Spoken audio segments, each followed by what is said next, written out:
Gracias. Muy buenas tardes a todos y muchísimas gracias por estar aquí. Gracias también a los organizadores y patrocinadores de ese magnífico evento. Para mí, la verdad es que es un placer poder estar aquí con todos ustedes. A nadie se le escapa el hecho de que probablemente estemos ante una crisis que, si bien empezamos a ver la luz al final del túnel, lo cierto es que probablemente sea la peor crisis que hemos visto en los últimos 70 años, y no solamente en España, probablemente en Estados Unidos también. Sin embargo, si algo nos ha enseñado la historia es que en esos momentos de crisis es precisamente ahí donde surgen las grandes oportunidades. Y me atrevería a decir incluso que es en esos momentos cuando, precisamente porque hay crisis, se puede redefinir, reinventar el modelo económico de muchos países. Y por supuesto esto aplica a un emprendedor, a una empresa, a una institución.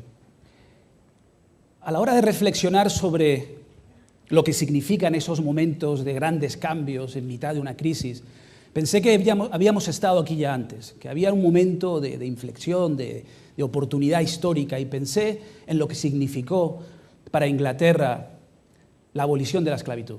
Y probablemente estén pensando que qué tiene que ver un tema de carácter ético o moral incluso con un momento de desarrollo económico o de crisis económica. Pues me atrevería a decir que todo.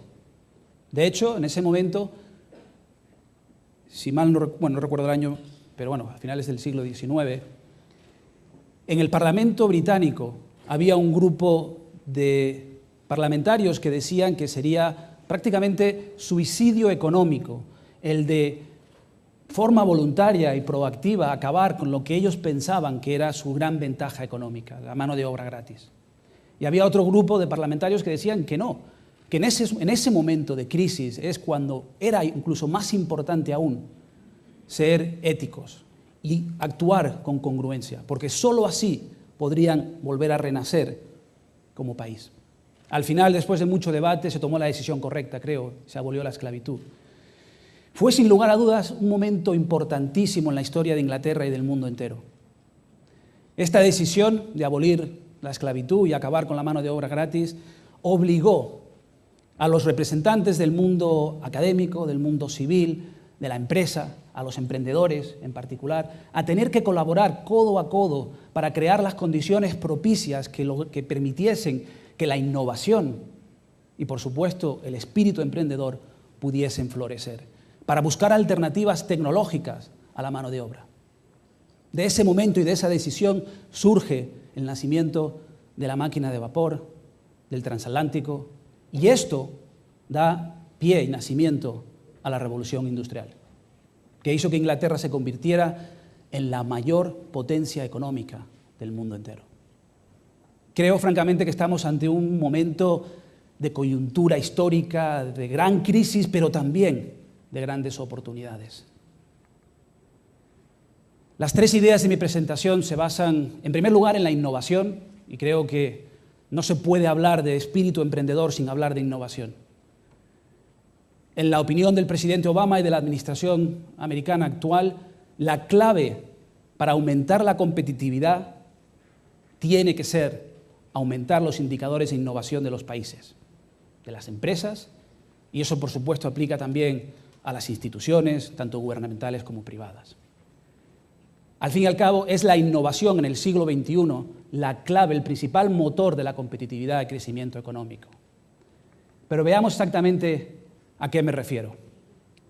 Jamás antes habíamos vivido en una época tan ilusionante como la actual, donde un producto o incluso el poder de una idea podía llegar a cambiar la vida de cientos de millones de personas en tan poco tiempo.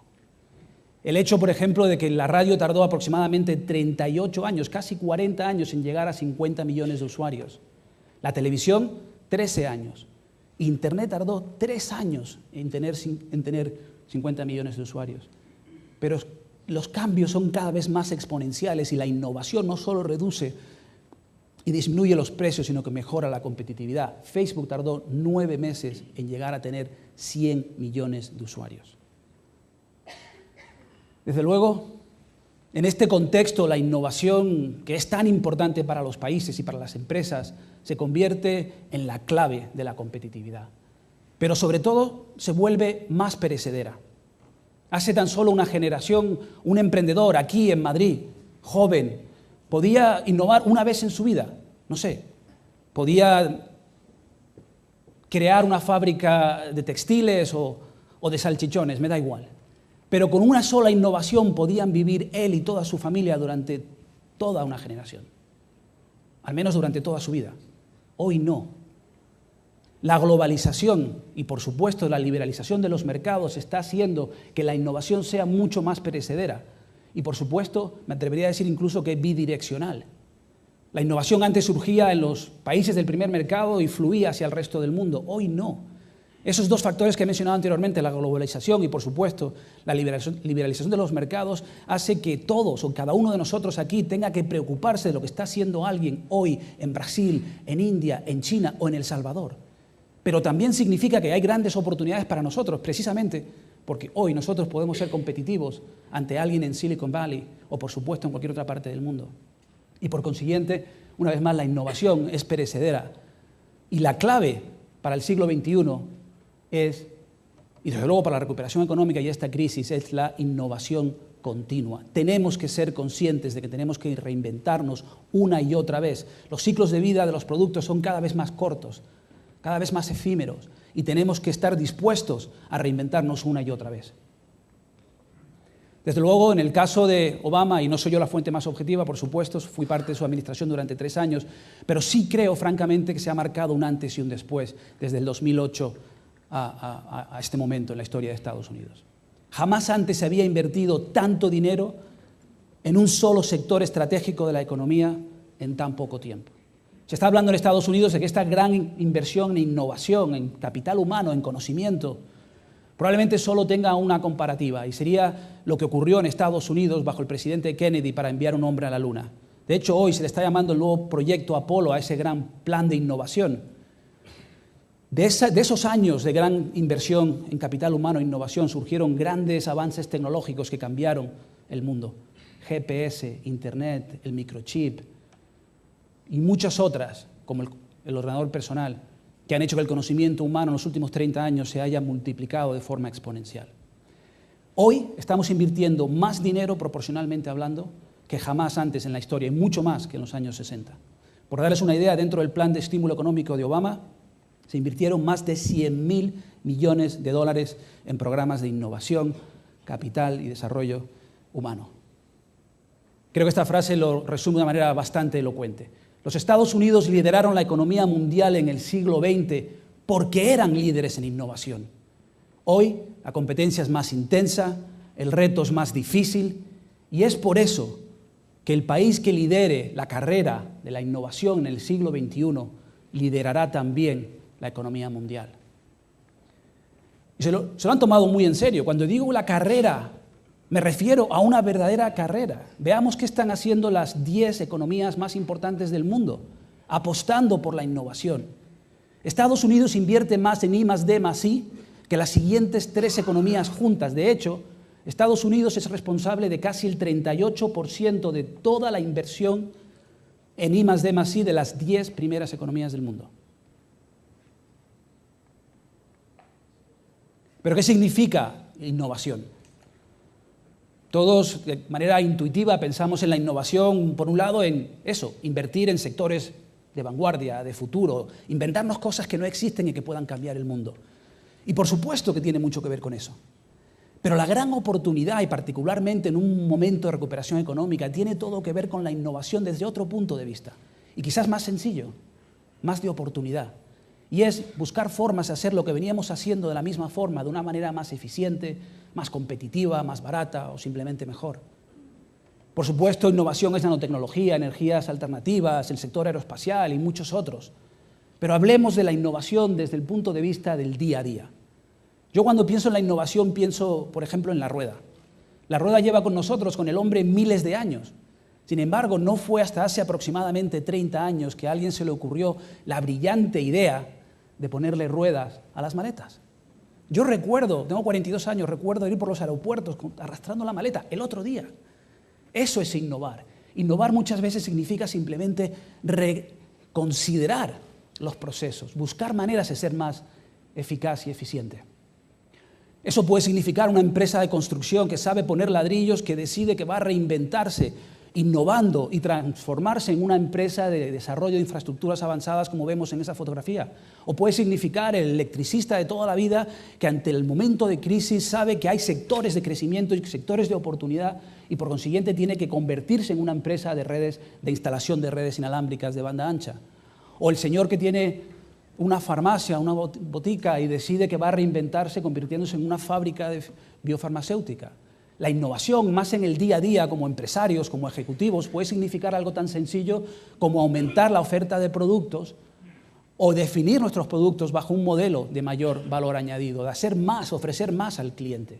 O puede ser algo tan sencillo como la optimización de recursos y aumento de la productividad, que en este caso significa hacer más con menos, con lo que ya tienes. A mí me sorprende el hecho de que hablo con muchísimos empresarios en España y me dicen que después de esta crisis han tenido que reducir costes y buscar maneras de innovar para ser más eficientes. Y resulta que han logrado bajar los costes entre un 10 y un 30% y mantener el mismo nivel de producción. Y se preguntan, ¿qué hacíamos antes? Por supuesto, ha sido parte en gran medida de esta crisis, pero tiene todo que ver con la capacidad de innovación y del espíritu emprendedor de los empleados. Otros ejemplos de qué es innovar puede ser buscar la manera de fidelizar al cliente. Aquellos que han hecho ventas saben perfectamente bien que un cliente fiel, un cliente rentable es mucho más interesante para una empresa que captar 5 clientes nuevos. Buscar formas para retener a los clientes. O podría ser algo tan sencillo como lo que hemos visto esta mañana aquí de la internacionalización de las empresas. Buscar nuevos horizontes. Y ya no solamente geográficos, sino incluso de diversificación de mercados. Innovar, por consiguiente, significa muchas veces algo tan sencillo como podría ser motivar a tus equipos. Inyectar ilusión, entusiasmo, pasión para que la gente dé mucho más, para que estén más comprometidos con su trabajo, para que sean más felices ellos, por consiguiente. Innovar no se trata de nada más, es simplemente volver a identificar oportunidades de mejora. Las 3 conclusiones que veo, por consiguiente, en esta primera parte de mi ponencia es que la innovación está cambiando el mundo y que aumenta la competitividad de los emprendedores, de las empresas, de las instituciones y, por supuesto, de los países. En segundo lugar, que los emprendedores, países y empresas que desarrollen estrategias diseñadas para el fomento de la innovación serán, por consiguiente, mucho más competitivos de cara al futuro. Y, por último, el hecho de que los mayores generadores de empleo y rentabilidad del futuro serán precisamente las profesiones, actividades e incluso industrias que aún no existen hoy. Yo hablaba antes de que, y daba el ejemplo concreto de que, por ejemplo, innovar puede ser algo tan sencillo como aumentar la oferta de productos. Les doy una anécdota de algo que me pasó la semana pasada en Estados Unidos. Decidí hacer me gustan los caballos y decidí hacer una ruta a caballo en las afueras de Boston. En ese momento, cuando fui a pagar, mi empresa, el banco en Estados Unidos se dio cuenta de que iba a iniciar una actividad de alto riesgo. Y en ese momento me envía un SMS. Por supuesto, había analizado mi perfil de riesgo, mi edad, el hecho de que soy padre de familia, etcétera, etcétera, y me manda una póliza de seguro apretando OK, la contrataba por $5. Me di cuenta de que me estaba vendiendo un producto que ni yo sabía que necesitaba. Y se trata de eso, de innovar, de utilizar la información que tienes a tu disposición para pensar y buscar soluciones más allá de lo tradicional. Pero volvamos a la idea principal de estas 2 o 3 conclusiones, mejor dicho, de la innovación. Por consiguiente, son los emprendedores los que tienen esa capacidad de ilusión. La segunda de mis ideas viene a fortalecer la primera. Si quieres mejorar la competitividad, tienes, por consiguiente, que mejorar los indicadores de innovación. Y desde la administración de Obama, y creo que están, en ese caso, totalmente en lo cierto, creemos que la forma más efectiva de mejorar los indicadores de innovación es crear las condiciones para que los emprendedores puedan asumir riesgo y generar empleo, generar actividad económica, pero por supuesto centrarnos en el emprendedor. Es la forma más efectiva para aumentar la tasa de innovación y es crear esas condiciones, ese entorno favorable. ¿Pero a qué me refiero exactamente? ¿Por qué el emprendedor? ¿Por qué no centrarnos en tecnología? ¿Por qué no centrarnos en financiación? ¿Por qué no centrarnos en otras características? ¿Por qué no centrarnos en ayudar a las empresas y no a los emprendedores? Creemos que al fin y al cabo es el emprendedor la clave. Solo el emprendedor es lo suficientemente loco como para creerse que puede desarrollar un proyecto de la nada. Alguien comentó de un folio en blanco y crear una empresa, crear una oportunidad y convertir incluso esa oportunidad en un sector, una industria nueva, reinventarse por completo. Son los emprendedores los que impulsan la capacidad de innovación de un país. Son ellos los que reúnen los recursos necesarios, de ser capaces de ir a una universidad y convencer a un profesor para que le ceda una patente de una tecnología que aún no existe, pero que él sabe que puede venir a cambiar el mundo. Se lo cree y es capaz de buscar financiación, capaz de buscar gente, de ilusionarlas, de buscar recursos, de vender, de gestionar. Esa es la clave. Por consiguiente, son los que son capaces de transformar una idea en una industria y llegar a cambiar el mundo.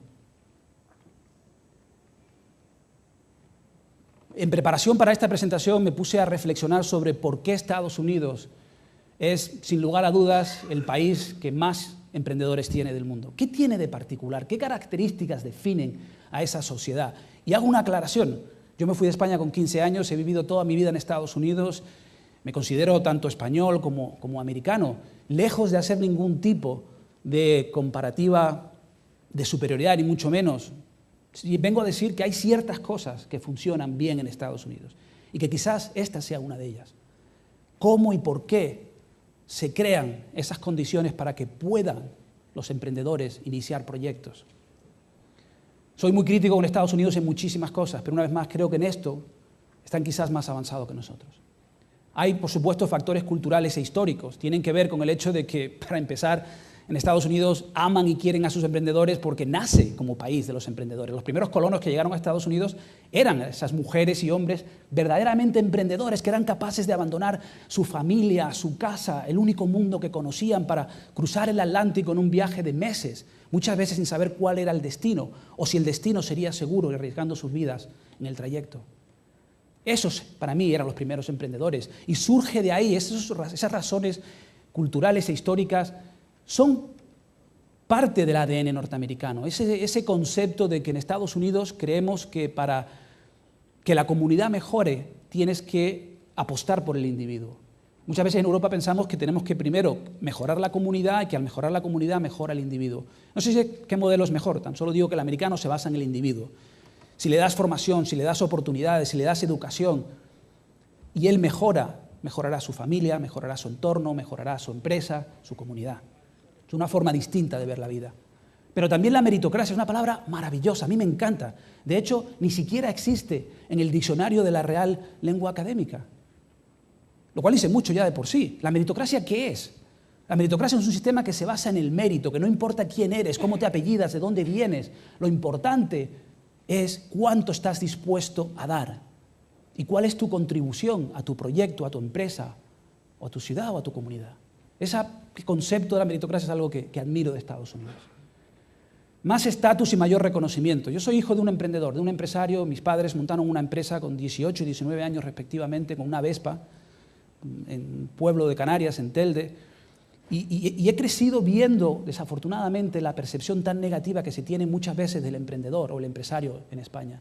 Muchas veces oímos una historia de éxito de un emprendedor y decimos, uy, ¿a quién habrá engañado? ¿O a cuántos habrá explotado para llegar ahí? Es una pena. No tenemos que pensar que eso es lo normal, no debemos aceptarlo. En Estados Unidos le preguntas a un niño qué quiere ser de mayor, un niño de 7 años, y te dice con una sonrisa de oreja a oreja, emprendedor. Y no pasa nada, es algo positivo. Y desde luego ese mayor estatus y mayor reconocimiento de lo que significa ser emprendedor es algo que deberíamos adoptar en España. Luego la valoración positiva del riesgo. Desafortunadamente muchas veces hablo con jóvenes que están en mitad de una crisis y me dicen, es que tengo miedo a irme. ¿Por qué? Porque asumo mucho riesgo. En Estados Unidos probablemente la valoración que se tenga del riesgo es distinta. Yo recuerdo una anécdota. En el año 2001 trabajaba por una empresa de consultoría estratégica y estábamos en el proceso de identificar a un director tecnológico, un CIO. Habían 3 candidatos. Uno tenía 42 años, había trabajado para varias multinacionales como director tecnológico, otro tenía 50 años, había trabajado para varios bancos, empresas y gobiernos, y había un chico de 27 años, y nos sorprendió, puesto que el comité de selección solo vimos a los 3 candidatos finales, que hubiese un chico de 27 años con unos pantalones vaqueros, después del boom, del crash tan grande que hubo después del boom tecnológico, y al final nos sorprendió tanto que un compañero le preguntó a este chico: hay dos candidatos que creemos que son muy superiores a ti, ¿por qué deberíamos contratarte a ti? Este chico nos miró con una mirada intensa, se levantó de la silla, nos miró fijamente y nos dijo: tengo 27 años. En los últimos 7 años me he arruinado 4 veces, he montado 6 empresas. Créanme que he aprendido muchísimo en ese trayecto. Y todos esos errores que he cometido los ha pagado alguien más, yo en este caso, y no los volveré a cometer en su empresa. Si buscan a alguien valiente, con ilusión, que quiera apostársela todos los días por ser mejor y mejorar esta empresa, ese soy yo. Lo contratamos. Yo no lo podía creer. La percepción del riesgo es otra, para bien o para mal. No hay millonario en Estados Unidos que no se haya arruinado 4 o 5 veces antes de llegar a la cúspide de su carrera profesional. Y muchas veces tenemos un miedo en España a fracasar, al qué dirán, qué va a ser de mí. Y en ese sentido, mayores recompensas. El hecho de que está bien visto en la sociedad norteamericana el que un emprendedor gane mucho dinero, o que un empleado dentro de una empresa, un director de marketing o ventas, lo normal en Estados Unidos es que gane mucho más que el consejero delegado de una empresa, porque genera facturación, porque genera riqueza para la empresa, y no pasa nada. Y por último, el coste inferior del fracaso. ¿Y qué quiero decir con eso? Volviendo un poco al tema de que si tienes una valoración distinta del riesgo, tiene mucho que ver con el hecho de que te puedes equivocar, caer y volverte a levantar y no pasa nada. Incluso las instituciones en Estados Unidos están diseñadas para apoyar al emprendedor. Por ley federal, cualquier emprendedor, empresario que se arruine, después de 7 años, todos los bancos, instituciones gubernamentales, públicas o privadas, tienen que hacer borrón y cuenta nueva con su historial crediticio. Bien, mal, mejor, no lo sé, pero ayuda muchísimo a que las tasas e indicadores de innovación y de espíritu emprendedor sean las que son en Estados Unidos. Y por último, algo que admiro de esa sociedad también es esa capacidad de reinventarse continuamente y de optimismo eterno, de pensar que lo mejor está siempre por venir. Y para mí eso fue una gran diferencia entre la crisis en Estados Unidos, que fue devastadora, y aquí en España. Cuando le preguntabas a un emprendedor, te decía: estoy pasándolo muy mal, pero sé que lo mejor está por venir. Veamos un poco la situación en España. No vengo a darles malas noticias, vengo simplemente a enseñarles una fotografía de lo que está, en mi opinión, mal y lo que podríamos hacer para cambiarlo. Según el barómetro de la Universidad Complutense de Madrid, el año pasado, el Consejo Social de la Universidad Complutense de Madrid, en una encuesta que hizo a nivel nacional, solo el 8% de los estudiantes universitarios, solo el 8% quiere ser empresario. En Estados Unidos esa cifra es el 70% de los estudiantes universitarios quieren ser empresarios. Solo el 41% se plantea la posibilidad de trabajar en la empresa privada. No empresario, trabajar en una empresa, para un banco, para una institución. Solo el 41%. Eso significa que casi el 60% de los jóvenes universitarios, el 60% quiere trabajar en una ONG, en el sector público, en el sector académico, sector no privado. Y el 30% quiere ser funcionario. Tenemos que elegir, ¿queremos todos ser funcionarios o queremos todos ser empresarios? O buscar un equilibrio, pero desde luego esa fotografía no muestra un panorama equilibrado en cuanto a lo que son las oportunidades en España. Por consiguiente, creo francamente que es una oportunidad magnífica de pensar seriamente sobre cómo cambiamos y creamos una cultura distinta en los colegios, en los institutos e incluso en las universidades, de crear una cultura innovadora, donde se permita asumir riesgo y, desde luego, por consiguiente, fomentar y desarrollar e incluso acelerar el espíritu emprendedor de los jóvenes. Esta fotografía para mí lo dice todo. Como español me siento enormemente orgulloso de que España sea una gran potencia mundial en el fútbol. Campeón de Europa, campeón de España, los mejores futbolistas hoy en día, sin lugar a dudas, son españoles. ¿Por qué? Pues probablemente porque un niño a los 2 o 3 años ya empieza a dar una patada al balón, y cuando tiene la edad escolar lo mandamos al colegio Antes de entrar, están jugando con sus amigos y echando un partido de fútbol. Y en el recreo se unen todos y vuelven a jugar al fútbol. Y cuando salen del colegio, mientras esperan el autobús, vuelven a jugar al fútbol. Por la tarde sus padres lo llevarán a las clases de fútbol. Les iría fenomenalmente bien. Y luego a la liga de juveniles, alevines, infantiles, etcétera, etcétera, etcétera. Pero es que el fin de semana llega y él y sus primos, cuando se reúnen todos alrededor de la casa de la abuela, van a jugar al fútbol también. Y su padre probablemente lo lleva a ver un partido del Atlético de Madrid, el Real Madrid, el Barcelona, y sus estrellas y su capacidad de inspiración viene muchas veces de los futbolistas, lo cual está bien, no lo critico. Pero ¿qué pasaría, francamente, si esa misma cultura se implantara a los jóvenes desde un punto de vista empresarial? Esto que ven aquí es una fotografía de dos niñas de 8 y 9 años en una feria de los jóvenes emprendedores en Nueva York el año pasado, donde se invitaba a los jóvenes a presentar proyectos empresariales. Y estas chicas habían desarrollado una empresa de cosméticos ecológicos para niñas.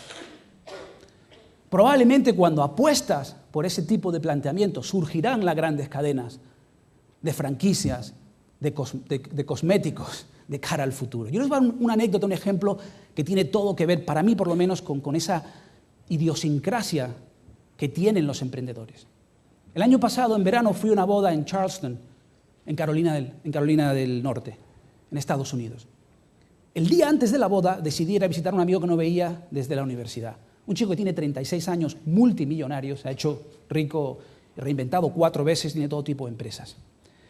Cuando llegué a su casa, vivía una enorme mansión en uno de los barrios más exclusivos de esa ciudad, y este señor tiene una casa en lo alto de la colina. Y abajo, cuando bajabas la colina, junto a la carretera, que fue cuando llegué al coche, veo a 2 niñas de aproximadamente 11, 12 años cada una. Y tenían, muy americano, una mesita con unas limones, con una jarra de limonada y un cartelito que decía limonada $1. Digo, wow, me bajé del coche, fui a hablar con ellas, les pregunté, bueno, ¿y esta experiencia qué os parece? Primero me sorprendió en un barrio tan exclusivo que las chicas estuviesen haciendo eso. Y me dijeron, sí, nuestro padre nos llevó ayer al mercado local, nos enseñó la importancia de elegir un buen producto, unos buenos limones para hacer la mejor limonada, nos ha enseñado el proceso, nos ha enseñado incluso a entender y a atender al cliente, recibirlo con una sonrisa, intentar hacerte amigo de él, hacerlo sentir bien y saber que tienes la mejor limonada que puede encontrar en ningún sitio. Y dije, wow, esta chica sí que ha aprendido muchísimo. En ese momento baja Michael, que viene a recibirme, y le digo, ojo, Michael, eres, como decimos, él es la pera, tío. Por supuesto que eres un emprendedor, que estás inculcándole a tus hijas el ser emprendedoras. Me mira y me dice, por supuesto que han aprendido mucho, pero tú no sabes lo mejor. Y es que por cada limonada les cobro 10 céntimos por el copyright, que la idea es mía. Nos podemos reír, pero tiene mucho que ver el enseñarle valores, la importancia de las ideas, de la innovación, de ser emprendedor. Me temo que si hubiese ocurrido en España, lo primero que hubiese pasado es que hubiese venido el policía municipal de turno a pedirle la certificación de sanidad a esas señoritas porque están vendiendo limonadas y sin un permiso de ventas. Pero es que probablemente culturalmente el vecino pasaría con su mujer y le diría, joder, esto te lo está pasando fatal, tienen a las niñas trabajando, pobrecitas. No se trata de eso. Se trata de inculcar valores que nos definan como sociedad, como lo que realmente somos en el siglo XXI. Tenemos que ser una sociedad competitiva y no pedir perdón por ello. La primera de las ideas, el siglo XXI, el futuro, es la innovación para los países. La competitividad y la innovación son sinónimos, no podemos concebir una cosa sin la otra. Y en segundo lugar, si queremos verdaderamente fomentar y aumentar los indicadores de innovación y de espíritu emprendedor, tenemos que apostar por el emprendedor. Esa es la clave. Y por último, la tercera idea es que sí, hay gente que piensa que no hay rol, que no hay papel para el gobierno o los gobiernos estatales, municipales o incluso nacionales en el desarrollo del espíritu emprendedor o los indicadores de innovación. Yo no pienso así. Yo sí creo que es un reto, por supuesto, encontrar esa justa medida, ese equilibrio entre lo que debe hacer y ser el sector público y qué debe ser y hacer el sector privado. Quizás en ese afán, que en algunos sitios se ha conseguido, ese afán de encontrar ese equilibrio donde puedas apoyar y empujar y soportar al cliente, al emprendedor, sin pasarte, sin llegar a ser una sociedad quizás demasiado intrusionista o demasiado regulada incluso. Esa es la clave y el verdadero reto de cara al futuro. Un profesor de la Universidad de Harvard me explicaba el concepto de lo que para ellos era ese equilibrio, y lo entendí con una analogía futbolística. Me dijo, el gobierno debe sentar las bases para que los emprendedores puedan asumir riesgo y se desarrolle la innovación. Pero no es apostar por una empresa, es apostar por el emprendedor. Y no me quedaba bien claro, al menos a mí, la diferencia, por qué el emprendedor y no la empresa. Y me lo explicó de la siguiente manera. Al final, el papel del gobierno, si quieres mejorar en los índices o el nivel de deporte, el nivel deportivo en tu país, lo que debes hacer es apostar seriamente por infraestructura, edificar estadios, fomentar la educación física, crear oportunidades para los jóvenes, por supuesto, darles el reconocimiento social que se merecen los deportistas. Pero al final no puedes jamás apostar por una empresa ni tampoco por un equipo. Se trata de hacer todo lo posible para que ese jugador sea lo mejor que pueda ser. Si apuestas por el jugador, el equipo será mucho mejor. Si los equipos son mejores, el deporte será mejor. Y es un poco como me lo explicaba. Si apuestas por el emprendedor, la empresa será mejor. Y por consiguiente, si las empresas son mejores, más competitivas, más eficientes, la economía será mejor. No se me ocurre ningún otro sitio donde han logrado conjugar ese equilibrio, definir ese equilibrio de una manera tan clara y evidente como Silicon Valley en Estados Unidos. En Silicon Valley hace tan solo 30 años, y por cierto, Silicon Valley es del tamaño de Madrid aproximadamente, en una región tan pequeña como esta, lo que verdaderamente marcó una diferencia y logró crear esas condiciones que mencionaba anteriormente al principio de mi presentación para que pueda florecer la innovación y el espíritu emprendedor, tuvo todo que ver con el hecho de que se concentraban universidades como Berkeley, la Universidad de California y otros campuses, con un gobierno tanto a nivel regional, en el estado de California, como por supuesto y sobre todo a nivel municipal, de ayudar y de crear esas condiciones, pero luego retirarse. Y por supuesto, hacer todo lo posible para que fuesen los emprendedores los que pudiesen desarrollar proyectos. Hoy, 30 años más tarde, Silicon Valley es la sede de más del 20% de todas las empresas de base tecnológica, las empresas principales de base tecnológica del mundo entero.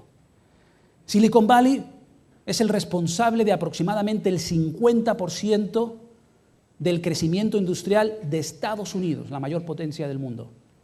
Y es en Silicon Valley donde están casi el 33%, una tercera parte de todos o todas las empresas de capital riesgo del mundo entero. Se trata de eso, de crear esas condiciones para que sea el emprendedor el que sea el motor de crecimiento. ¿Y dónde estamos ahora en este momento de España? Hablamos francamente de oportunidades. Al principio de mi presentación y para finalizar, vuelvo a la idea principal, y es que es un momento de grandes oportunidades. Los indicadores económicos empiezan a mostrar una clara recuperación. Estamos ante un momento, por supuesto, de incertidumbre, y probablemente los efectos de esta recuperación económica no se verán a nivel de ciudadano y de empresas hasta dentro de 1 o 2 años. Pero los primeros índices macroeconómicos empiezan a estar ahí de forma inequívoca. El sector turístico español alcanzó su récord histórico al final de 2013 con un crecimiento de sus ingresos en 14%. Se ha reducido el déficit de nuestra balanza comercial. Las exportaciones españolas registraron un incremento del 3.1 interanual frente a nuestra una muestra clara de lo que es, sin lugar a dudas, una vocación internacional. Empresas como Abengoa, que están construyendo las mayores centros, plantas termosolares del mundo entero. Empresas como Iberdrola Renovables, empresas como Indra, muchas otras empresas que están construyendo los grandes proyectos de infraestructuras, están ahí, mostrando claramente cuál es el camino. Los ejecutivos españoles hoy en las grandes multinacionales son dignos de admiración por todo lo que están haciendo.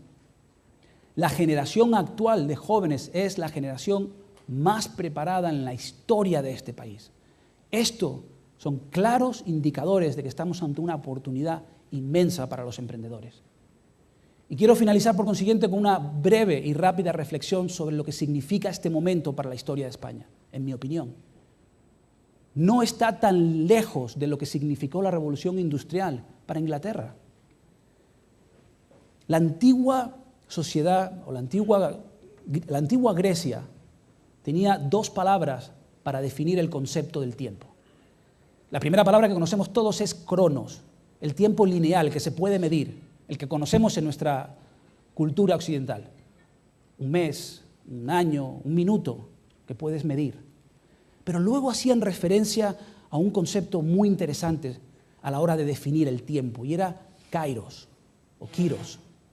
El momento kairos para los griegos era el momento de la oportunidad, cuando algo ocurre, todo cambia y nada volverá a ser igual.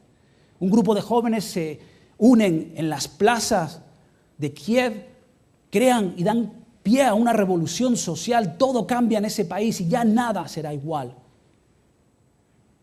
Una persona, una joven que ha estado trabajando toda su vida, estudiando, preparándose, adquiriendo experiencia para dar ese salto y ser su propia jefa, su propio jefe de su destino y montar una empresa. Ese momento de gran oportunidad es lo que ellos llamaban el momento kairos. Para mí, hoy, aquí en Madrid, en España, no es para nada la pregunta con la que os quiero dejar, no es si estamos o no ante un momento kairos. Lo estamos. La pregunta es si seremos capaces o no de entender que solo apostando por el emprendedor lograremos, por consiguiente, mejorar nuestros indicadores de innovación y, por consiguiente, de competitividad, y de que estamos ante una oportunidad de apostar por el emprendedor, porque es apostar por el desarrollo económico, pero también por una sociedad mucho más competitiva y mucho más justa. Muchas gracias.